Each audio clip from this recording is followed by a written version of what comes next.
Chitraloka YouTube ಚಾನೆಲ್ಗೆ share ಮಾಡಿ, like ಮಾಡಿ, ಸಬ್ಸ್ಕ್ರೈಬ್ ಮಾಡಿ. ಧನ್ಯವಾದಗಳು. ನಂದು ಮತ್ತೆ ಅಪೇಕ್ಷಾ ಅದು ಇಬ್ರದು ಒಂದು ಕಾಮನ್ ಕನ್ಸು. ಆ ಕನ್ಸು ಏನು ಅನ್ನೋದು ಐ ಥಿಂಕ್ ಅಂದ್ರೆ ಕನ್ಸು ಮದ್ವೆ ಆದ್ಮೇಲಿಂದ ಅಲ್ಲ, ನಾನು ಇಂಡಸ್ಟ್ರಿಗೆ ಬಂದಾಗಿಂದ ಇದ್ದಿದ್ದಂತ ಕನ್ಸು ನನಗೆ. ಬಟ್ ಸಪೋರ್ಟಿವ್ ಹ್ಯಾಂಡ್ ಇರ್ಲಿಲ್ಲ ನನಗೆ.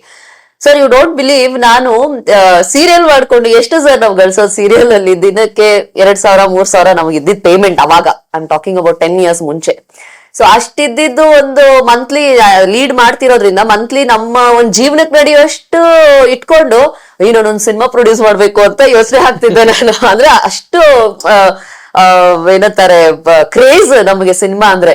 ಆಮೇಲೆ ಒಂದು ಗುಂಪುನ ಕಟ್ಕೊಳ್ಳೋದು, ಒಂದ್ ಶಾರ್ಟ್ ಸಿನಿಮಾ ಮಾಡೋಣ ನಾವು, ಎಷ್ಟಾಗುತ್ತೆ ಅಂದ್ರೆ ಎಲ್ಲಾರು ಒಂದಿಷ್ಟು ದುಡ್ಡು ಹಾಕೋಣ, ನಾವೇ ಒಂದ್ ಸಿನಿಮಾ ಮಾಡೋಣ, ಏನಾದ್ರೂ ಒಂದ್ ಮಾಡ್ಬೇಕು ಅನ್ನೋದು ಬಹಳ ಆಸೆ ಇತ್ತು ನನಗೆ ಯಾವಾಗ್ಲೂ ಅಷ್ಟೇ. ಆಮೇಲೆ ನನಗೆ ಈ ವಿಮೆನ್ ಪ್ರೊಡಕ್ಷನ್ಸ್ ಏನ್ ಸೀರಿಯಲ್ ಟೆಲಿವಿಷನ್ಸ್ ಅಲ್ಲಿ ಇದ್ರಲ್ಲ, ಅವರೆಲ್ಲ ಬಾರಿ ಮೋಟಿವೇಶನಲ್. ಅವ್ರದೆಲ್ಲ ನೋಡ್ಬಿಟ್ಟು ನನಗೆ ನನಗೂ ಈ ತರ ಒಂದ್ ಪ್ರೊಡಕ್ಷನ್ ಮಾಡ್ಬೇಕು ಅನ್ನೋ ಆಸೆ ಬಹಳ ಇತ್ತು. ಸೊ ಅವಾಗ ಮದುವೆ ಆದ್ಮೇಲೆ ನಾವು ಇಬ್ರು ಈ ವಿಷಯದ ಬಗ್ಗೆ ತುಂಬಾ ಮಾತಾಡ್ತಾ ಇದ್ವಿ. ಅಂದ್ರೆ ಈ ಇಬ್ರಿಗೂನು ಅದೊಂದು ಕಾಮನ್ ಏನು ಡಿಸೈರ್ ಇತ್ತಲ್ಲ, ಅದ್ರ ಮೇಲೆ ವರ್ಕ್ ಮಾಡಿದಾಗ ನಾವು ಸ್ಟಾರ್ಟ್ ಮಾಡಿದ್ವಿ. ಒಂದು LLP ಕಂಪ್ನಿ ಮಾಡಿದ್ವಿ, ನಾನು ಅಪೇಕ್ಷಾ ಅವರಿಬ್ರು ಸೇರ್ಕೊಂಡು ಒಡೆಯರ್ ಮೂವೀಸ್ ಅಂತ ಹೇಳಿ ಒಂದು ಸಂಸ್ಥೆ ಮಾಡಿದ್ವಿ. ಇನ್ಫ್ಯಾಕ್ಟ್ ನಾನು ನಮಗೆ ರಾಷ್ಟ್ರ ಪ್ರಶಸ್ತಿ ಬಂದಿರೋದಕ್ಕೆ ನಮ್ಮ ಸಿನಿಮಾ ಎಷ್ಟು ಕಾರಣನೋ ನಾನು ಕಂಪ್ಲೀಟ್ ಕ್ರೆಡಿಟ್ ಅಪೇಕ್ಷೆಗೆ ಕೊಡೋದಕ್ಕೆ ಇಷ್ಟಪಡ್ತೀನಿ. ಯಾಕೆ ಅಂತಂದ್ರೆ ಮಧ್ಯ ಒಂದರಲ್ಲಿ ಅವಾಗ ಕೋವಿಡ್ ಫಸ್ಟ್ ವೇವ್ ಸರ್, 2020 ಮತ್ತೆ in between first wave and second wave ಅಲ್ಲಿ ಇನ್ ಬಿಟ್ವೀನ್ ಫಸ್ಟ್ ವೇವ್ ಮತ್ತೆ ಸೆಕೆಂಡ್ ವೇವ್ ಮಧ್ಯದಲ್ಲಿ ಮಾಡಿದ ಸಿನಿಮಾ ನಾವಿದನ್ನ ಅನೌನ್ಸ್ ಮಾಡ್ಬಿಟ್ಟಿದ್ದೆ ಸಿನಿಮಾ ಎಲ್ಲ ಮಾಡಿ ಒಂದು ಫಸ್ಟ್ ಹಂತದ ಕೆಲಸಗಳೆಲ್ಲ ಮಾಡ್ಬಿಟ್ಟಿದ್ವಿ. ಮಾಡ್ಬಿಟ್ಮೇಲೆ ಈ ಕೋವಿಡ್ ಇದು ಯಾಕೋ ಸ್ವಲ್ಪ ನನಗೆ ಡೈಲಮಾ ಆಗಕ್ಕೆ ಸ್ಟಾರ್ಟ್ ಆಯ್ತು. ಮತ್ತೆ ನಾನು ಎಕ್ಸ್ಪೆಕ್ಟ್ ಮಾಡಿದ್ದಂತ ಫಂಡ್ಸ್ ಕೂಡ ನನಗೆ ಅದೆಲ್ಲೋ ಮಿಸ್ ಹೊಡೆಯಕ್ಕೆ ಸ್ಟಾರ್ಟ್ ಆಯ್ತು. ಆವಾಗ ಹೆಂಗೆ ಇದು ಸ್ಟಾಪ್ ಮಾಡ್ಬಿಡೋಣ, ಬೇಡವಾ, ಪೋಸ್ಟ್ಪೋನ್ ಮಾಡ್ಬಿಡೋಣ, ಆಮೇಲೆ ನಿಧಾನಕ್ಕೆ ಮಾಡೋಣ ಅಂತ ನಾನು ಹೇಳ್ತಾ ಇದ್ದೆ. ಆಗ ಅಪೇಕ್ಷೆ ಚಾನ್ಸೇ ಇಲ್ಲ, ಇಬ್ರು ಸೇರ್ಕೊಂಡು ಫಸ್ಟ್ ಟೈಮ್ ಒಂದು ಅನೌನ್ಸ್ ಮಾಡ್ತಿದ್ದೀವಿ, ಇದು ನಿಲ್ಬಾರ್ದು, ಅದೇನಿದ್ರು ನಾನು ಮಾಡ್ತೀನಿ ಅಂತ. She mounted the whole project. ಅಂದ್ರೆ ಅವಳ in terms of finance, in terms of technicians ಎಲ್ಲ ಒಂದು ಇದನ್ನ ಶಿ ಹೋಲ್ ಮೌಂಟ್ ಮಾಡಿದ್ಲು. ಅದನ್ನ ಇಲ್ಲ ನಿಲ್ಬಾರ್ದು ಅಂತ. ಸರ್, ಅಂದ್ರೆ ಏನಾಯ್ತು, ಎಷ್ಟೋ ವರ್ಷದಿಂದ ಕನ್ಸ್ ಕಟ್ಕೊಂಡ್ ಬಂದಿರೋದು ನನ್ಸಾಗ್ತಾ ಇದೆ. ಸಡನ್ ಆಗಿ ಈಗ ಮಾಡೋದು ದೊಡ್ಡದಲ್ಲ, ಅದನ್ನ ಸಡನ್ ಆಗಿ ನಿಲ್ಸಿದ್ರೆ ಅಲ್ಲಿರೋ ಒಂದು 100 ಜನ ಟೆಕ್ನಿಷಿಯನ್ಗೆ ಫಸ್ಟ್ ಆಫ್ ಆಲ್ ಕೋವಿಡ್ ಒಂದು ಏನೂ ಇಲ್ಲ ಆ ಟೈಮಲ್ಲಿ. ಈಗ ನಾವೊಂದು ಆಸೆ ಹುಟ್ಸಿ ಅದನ್ನ ಕಿತ್ಕೊಳ್ಳೋದು ತುಂಬಾ ಒಂಥರ ಎಲ್ಲೋ ನನಗೆ ಮನ್ಸು ಒಪ್ಲಿಲ್ಲ. ಆಸ್ ಅನ್ ಆರ್ಟಿಸ್ಟ್ ನನಗೆ ಮನ್ಸು ಒಪ್ಲಿಲ್ಲ. ಅದಕ್ಕೆ ಪವನ್ ಏನಂದ್ರೆ, ಏನಾರ ಆಗ್ಲಿ ಪವನ್, ಇಬ್ರು ಹೆಂಗೆ ಅಂತಂದ್ರೆ we are not golden spoons. ನಾವೇನು ಗೋಲ್ಡನ್ ಸ್ಪೂನ್ ನೋಡಿ ಹುಟ್ಕೊಂಡ್ ಬಂದವರಲ್ಲ, ಇಬ್ರು ಜರ್ನಿನೂ ಲೈಫ್ ಜರ್ನಿಲಿ. ಸೊ ಏನೋ ಕಷ್ಟನೋ ಇದನ್ನೋ ಅದನ್ನ ಹೆಂಗೋ ಒಂದ್ ಮಾಡೋಣ, ನನ್ ಮೇಲೆ ನಂಬಿಕೆ ಇಡಿ. ನಿಮ್ದು ಅಂದ್ರೆ ನಾನ್ ಪ್ರೆಗ್ನೆಂಟ್ ಇದ್ದೆ ಅವಾಗ, ಆಕ್ಚುಲಿ ಫಸ್ಟ್ ಪ್ರೆಗ್ನೆಂಟ್ ಇದ್ದೆ. ಸೊ ಹಿಂಗಾಗಿ I was most of the time Covid ಇರೋದ್ರಿಂದ ಮನೇಲಿ ಜಾಸ್ತಿ ಇರ್ತಿದ್ದೆ ನಾನು. ನೀವು ಹೊರಗಡೆ ಶೂಟಿಂಗ್ ಹೆಂಗೆ ನಡಿಬೇಕು, ಎಲ್ಲಿ ನಡಿಬೇಕು, ಏನಾಗತ್ತೆ, ನೀವೆಲ್ಲ ಅದನ್ನ ಮಾಡಿ, ಉಳಿದದ್ದು ಏನ್ ರೆಡಿ ಮಾಡ್ಬೇಕೋ ನಾನೆಲ್ಲ ರೆಡಿ ಮಾಡ್ತೀನಿ ಅಂದ್ಬಿಟ್ಟು I called up my friends. ಈ ತರ ಎಲ್ಲ ಹೇಳಿ ಒಂದ್ ಸಿನಿಮಾ ಮಾಡ್ತಾ ಇದೀವಿ, ಸೊ ಸ್ವಲ್ಪ ಲೈಕ್ ಪುಟಿಂಗ್ ಹ್ಯಾಂಡ್ಸ್ ಟುಗೆದರ್ ನಮ್ಗೆ ಇದಾಗತ್ತೆ ಅಂದ್ಬಿಟ್ಟು ನಾವು ಫ್ರೆಂಡ್ಸ್ ಎಲ್ಲ ಸೇರ್ಕೊಂಡು somehow we molded the project. ಅದು it was a very big step sir. ಅಂದ್ರೆ ಎಲ್ಲೋ ಒಂದ್ ಕಡೆ ನನಗೆ ಧೈರ್ಯ ಅಥವಾ ಕರೇಜ್ ಕಡಿಮೆ ಆದಾಗ ಅವಳು ಬ್ಯಾಕ್ ಬೋನ್ ತರ ನಿಂತ್ಕೊಂಡು, ಬಹುಶಃ ಆ ಪ್ರಯತ್ನನೇ ಈಗ ಸಿನಿಮಾನೇ ಮಾಡದೇ ಇದ್ದಿದ್ರೆ ನಮ್ಗೆ ಮೊದಲನೇ ಸಿನಿಮಾಗೆ ಅಷ್ಟು ದೊಡ್ಡ ರೆಕಗ್ನಿಷನ್ಸ್, ಇಂಟರ್ನ್ಯಾಷನಲ್ ರೆಕಗ್ನಿಷನ್ ಸಿಗ್ತಾನೆ ಇರ್ಲಿಲ್ಲ ಅಂತ ಅನ್ಸುತ್ತೆ. ಬಟ್ ಸಿನಿಮಾ ಮಾಡ್ಬೇಕಾದ್ರೆ ನಮ್ಗೆ ಯಾವ ಎಕ್ಸ್ಪೆಕ್ಟೇಷನ್ ಇರ್ಲಿಲ್ಲ, ಝೀರೋ. ಅಂದ್ರೆ ಇದರಿಂದ ಏನು ಡೊಳ್ಳು ಇಂದ ಏನು ಅನ್ನೋದು ದೇವರಾಣೆ ಏನು ಇರ್ಲಿಲ್ಲ. ಆ ಸಿನಿಮಾ ತುಂಬಾ ಚೆನ್ನಾಗಿದೆ, ಕತೆ ತುಂಬಾ ಸಾಗರ್ ಪುರಾಣಿಕ್ ತುಂಬಾ ಚೆನ್ನಾಗಿ ಮಾಡಿದ್ದಾರೆ ಕತೆ. ಇದು ಎಕ್ಸಿಕ್ಯೂಷನ್ ಚೆನ್ನಾಗಿ ಮಾಡ್ತಾರೆ ಅನ್ನೋದು ಒಂದಿತ್ತು ನಮ್ಗೆ. ಒಂದು ಏನು ಅಂತಂದ್ರೆ, ನನಗೆ ಈ ಪ್ಯಾರಲಲ್ ಸಿನಿಮಾಗಳೇನು ಹೇಳ್ತೀವಲ್ಲ, ಅದ್ರ ಬಗ್ಗೆ ಅಪಾರವಾದಂತ ಗೌರವ ಇದೆ ಸರ್ ನನಗೆ ಎಲ್ಲೋ ಒಂದ್ ಕಡೆ ಆ ತರದ ಸಿನಿಮಾಗಳು ಉಳಿಲೇಬೇಕು. ಆರ್ಟಿಸ್ಟಿಕ್ ಸಿನಿಮಾ ಅಥವಾ ಪ್ಯಾರಲಲ್ ಸಿನಿಮಾ, ಬ್ರಿಡ್ಜ್ ಸಿನಿಮಾ ಅಂತ ನಾವೇನ್ ಹೇಳ್ತೀವಿ, ಅದು ನಾವು ಕಮರ್ಷಿಯಲ್ ಸಕ್ಸಸ್ ಎಷ್ಟೇ ಇರಲಿ ಏನೇ ಮಾಡಲಿ ಸರ್, ಬಟ್ ಇದಿದೆಯಲ್ಲ ಅದೊಂದು ಸಿನಿಮಾ ಮೇಕಿಂಗು ಇರಲೇಬೇಕು. ಅದು ಆ ಒಂದು ನನಗೆ I am a commercial film maker, ನನಗೆ ಅದನ್ನು ಬರೆಯೋಕ್ಕೂ ಬರಲ್ಲ. ನಾನು ಒಂದ್ 5 ಸೀನ್ ಹಂಗ್ ಬರೆಯೋದ್ರು 6ನೇ ಸೀನ್ ಆಲ್ರೆಡಿ ಬೇರೆ ಏನೋ ಆಗಿರುತ್ತೆ ನಾನು ಬರೆಯೋ ಇದಕ್ಕೆ. ಸೊ ನನಗೆ ಆಮೇಲೆ it's an opportunity to launch newcomers. ಯಾರು ನಮ್ಮ Karthik Mahesh, say for that example, ಆ ಕಾರ್ತಿಕ್, ನಿಧಿ ಹೆಗಡೆ, ಮತ್ತೆ ಹಲವಾರು ಜನ ಯಂಗ್ಸ್ಟರ್ಸ್ ನ, ಹಲವಾರು ಜನ ಸಾಗರ್, ಮತ್ತೆ ಅದಕ್ಕೆ ಮ್ಯೂಸಿಕ್ ಡೈರೆಕ್ಟರ್ ಆಗ್ಬೋದು, ಎಲ್ಲರೂ ಯಂಗ್ಸ್ಟರ್ಸ್. ಯಾವತ್ತೋ ಒಂದ್ ದಿವಸ ನಮಗೂ ಒಬ್ರು ಯಾರೋ ನಮ್ಮನ್ನ ವಿಶ್ವಾಸ ಇಟ್ಟು, ನಮ್ಮ ಮೇಲೆ ವಿಶ್ವಾಸ ಇಟ್ಟು ಒಬ್ರು ಅವಕಾಶ ಕೊಟ್ಟಿದ್ದಾರೆ. ಸೊ ಆ ಅವಕಾಶ ನಾವು ಒಬ್ರು ಕೊಡ್ಬೇಕು. It is a responsibility of hours ಅಂತ ಅನ್ಕೊಂಡು I did that project sir. So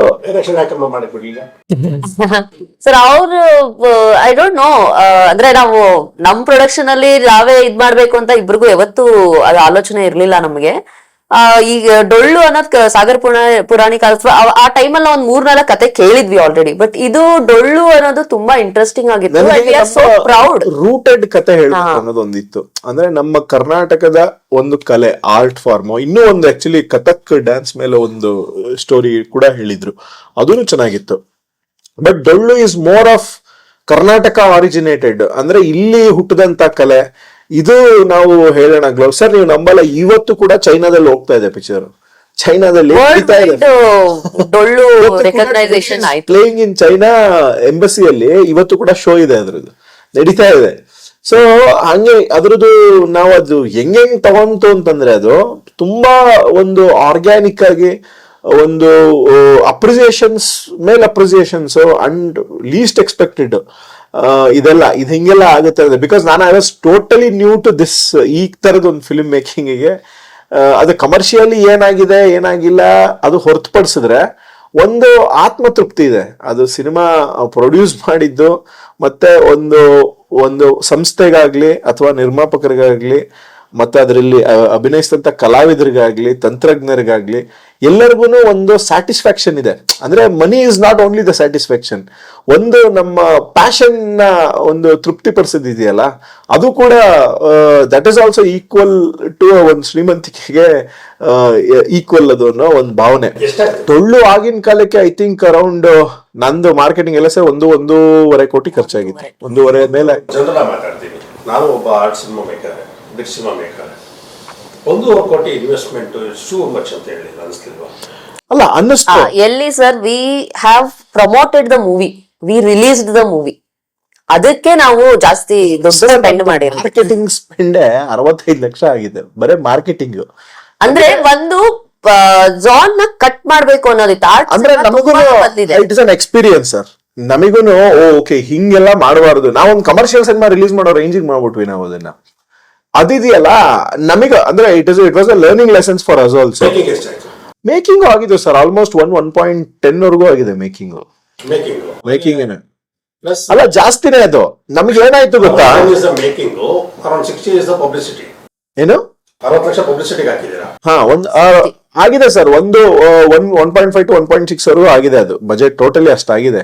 ನಮಗೆ ಏನು ಅಂತಂದ್ರೆ ಟ್ರೈಲ್ ಎರರ್ ಆಯ್ತು. ನಮಗೆ ಏನಾಯ್ತು, ಡೊಳ್ಳು ಪರ್ಫಾರ್ಮೆನ್ಸ್ ಎಲ್ಲ ಮಾಡಿದ್ವಿ ಗೊತ್ತಾ. ಡೊಳ್ಳು ಪರ್ಫಾರ್ಮೆನ್ಸ್ ಎಲ್ಲ ಮಾಡಿದಾಗ ನಮಗೆ ಅದು ಐಡಿಯಾ ಇಲ್ಲ. ನಾವು ಇದನ್ನ ಅಂದ್ರೆ ಸಿಂಕ್ ಸೌಂಡ್ ಮಾಡಿಲ್ಲ ನಾವು ಆ ಸಿನಿಮಾ.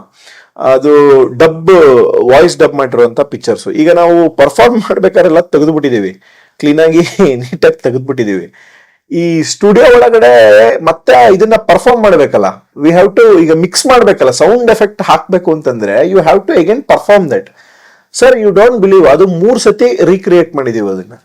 ಯಾಕೆ ಹೆಂಗಾಯ್ತು ಅಂತಂದ್ರೆ, ಸ್ಟುಡಿಯೋ ಒಳಗಡೆ ನೀವು ಅದನ್ನ ಪರ್ಫಾರ್ಮ್ ಮಾಡಿದ್ರೆ ಮೈಕ್ಗಳಿಗೆ ರಿವರ್ಬ್ ಆಗೋದು ಸೌಂಡ್, ಅದು ಕ್ಯಾಪ್ಚರ್ ಮಾಡಕ್ ಆಗ್ತಾ ಇಲ್ಲ, ಸ್ಪೇಸ್ ಜಾಸ್ತಿ ಬೇಕಾಗಿತ್ತು. ತಿರ್ಗಾ ಇದೇನ್ ಮಾಡೋದು ಅಂತ ಹೇಳಿ ಆ ಆಂಬಿಯನ್ಸ್ ನ ಕ್ರಿಯೇಟ್ ಮಾಡಿದ್ವಿ. ಮತ್ತೆ ನಾವು ಆ ಆಂಬಿಯನ್ಸ್ ನ ಎಲ್ಲ ಒಂದು ದೂರದ ಹಳ್ಳಿಲ್ ತಗೊಂಡೋಗಿ ಕ್ರಿಯೇಟ್ ಮಾಡಿ ಅದೇನೇನ್ ಪರ್ಫಾರ್ಮ್ ಮಾಡಿದ್ರು ಎಲ್ಲಾ ಕಲಾವಿದರನ್ನು ಮತ್ತೆ ಕರೆಸಿ ಅದ್ ಯಾವ ಸೆಕೆಂಡ್ಗೆ ಯಾವ ಬೀಟ್ ಆಗಿದೆ, ಯಾವ ಇದಕ್ಕೆ ಇದು ಬೀಟ್ ಆಗಿದೆ ಅಂತ ಹೇಳಿ ಟೋಟಲ್ ರೀಸ್ಟ್ರಕ್ಚರ್ ಮಾಡಿದ್ದು ಅದನ್ನ.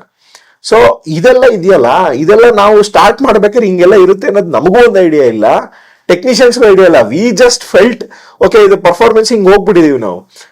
ಇನ್ಫ್ಯಾಕ್ಟ್ ನಾವು ಆ ಸಿನಿಮಾ ಸಿಂಕ್ ಸೌಂಡ್ ಮಾಡಿದ್ರೆ ಬಹುಶಃ ನಾವು ಇದಿಷ್ಟೊಂದು ಸಮಸ್ಯೆ ಅನುಭವಿಸ್ತಾ ಇರ್ಲಿಲ್ವೇನೋ. ನಾವು ಅದನ್ನ ಸಿಂಕ್ ಸೌಂಡ್ ಮಾಡ್ಲಿಲ್ಲ ಆ ಪಿಕ್ಚರ್ನ. ಡಬ್ ಮಾಡಿದ್ದಕ್ಕೋಸ್ಕರ ನಮಗೆ ಇದು multiple expenses, multiple efforts. Commercial cinema ಮಾಡೋಷ್ಟು ಬಜೆಟ್ ಹಾಕಿದ್ದೀರಿ. ಹೌದು ಹೌದು. ಅಂದ್ರೆ ಫಸ್ಟ್ ಬಜೆಟ್ ನಿಮ್ಗೆ ಕೊಟ್ಟಿದ್ದು 80 ಲಕ್ಷ. ಯಾವ್ದಕ್ಕೆ? ನನಗ್ ಕೊಟ್ಟಿದ್ದ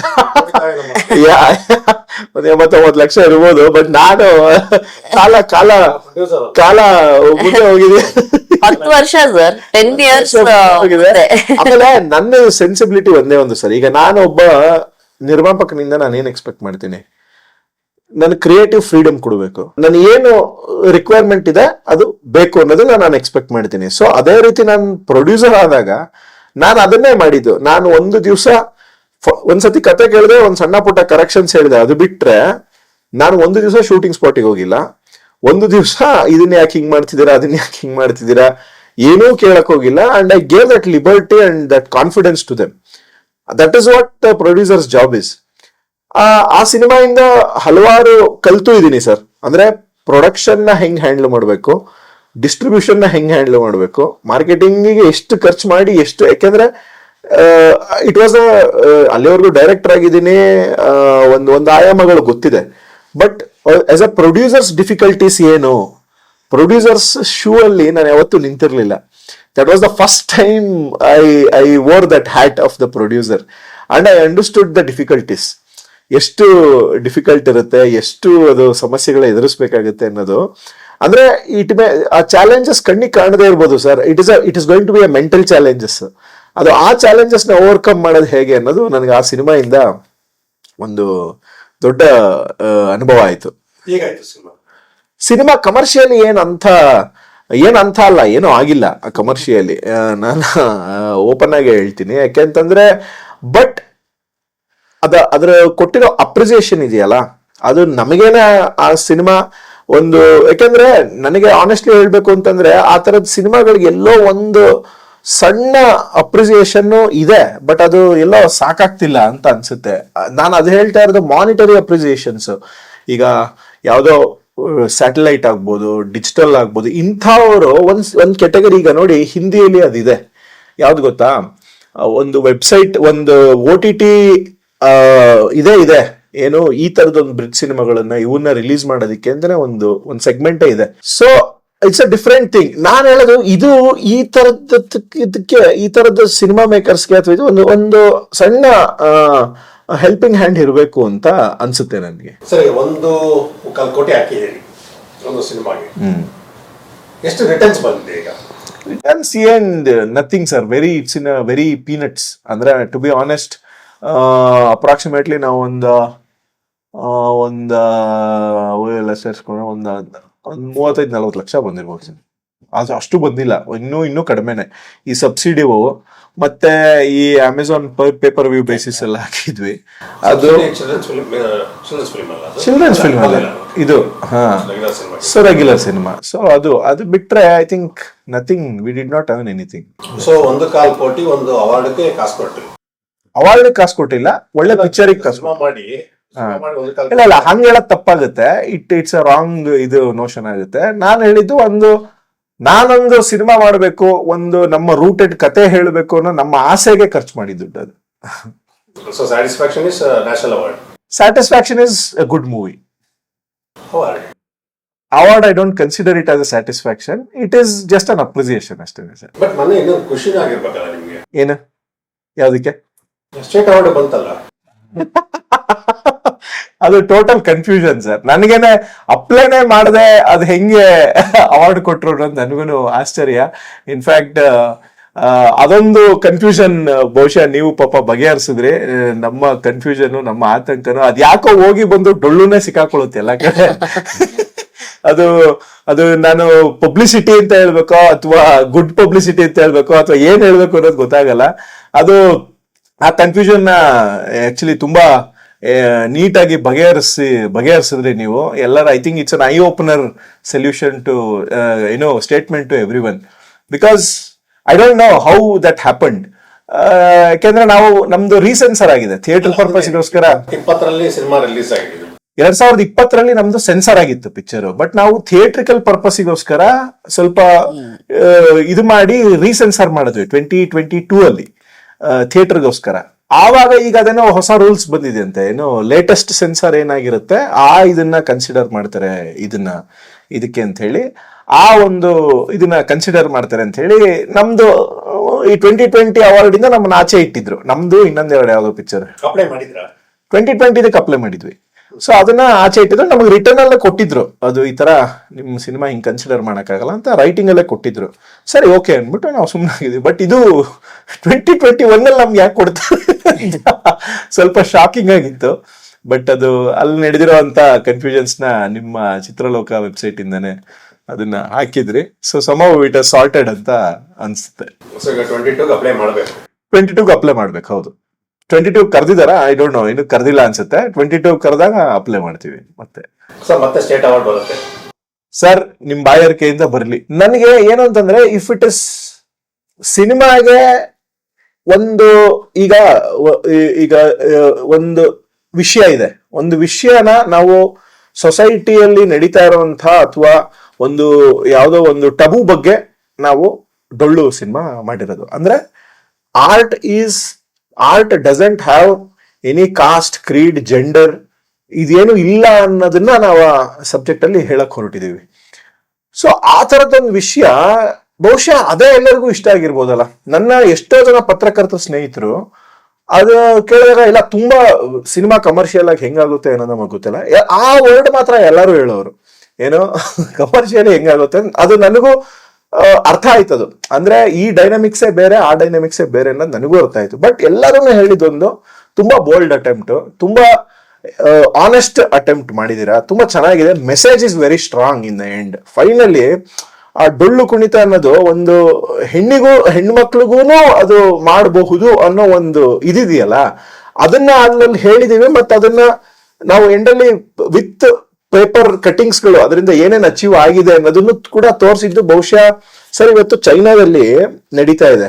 ಚೈನಾದಲ್ಲಿ ಡ್ರಮ್ ಕಲ್ಚರ್ ತುಂಬಾ ಜಾಸ್ತಿ ಅಂತೆ, ಬಿಕಾಸ್ ಅಲ್ಲಿ ಡ್ರಮ್ ಮ್ಯೂಸಿಕ್ ಇನ್ಸ್ಟ್ರೂಮೆಂಟ್ಸ್ ಜಾಸ್ತಿ ಅಂತೆ. ಶಂಭು ಅಂತ ಹೇಳಿ ಒಬ್ರು ಅವ್ರ ಇಂಡಿಯನ್ ಎಂಬಸಿಲಿ ಅಲ್ಲಿರ್ತಾರೆ.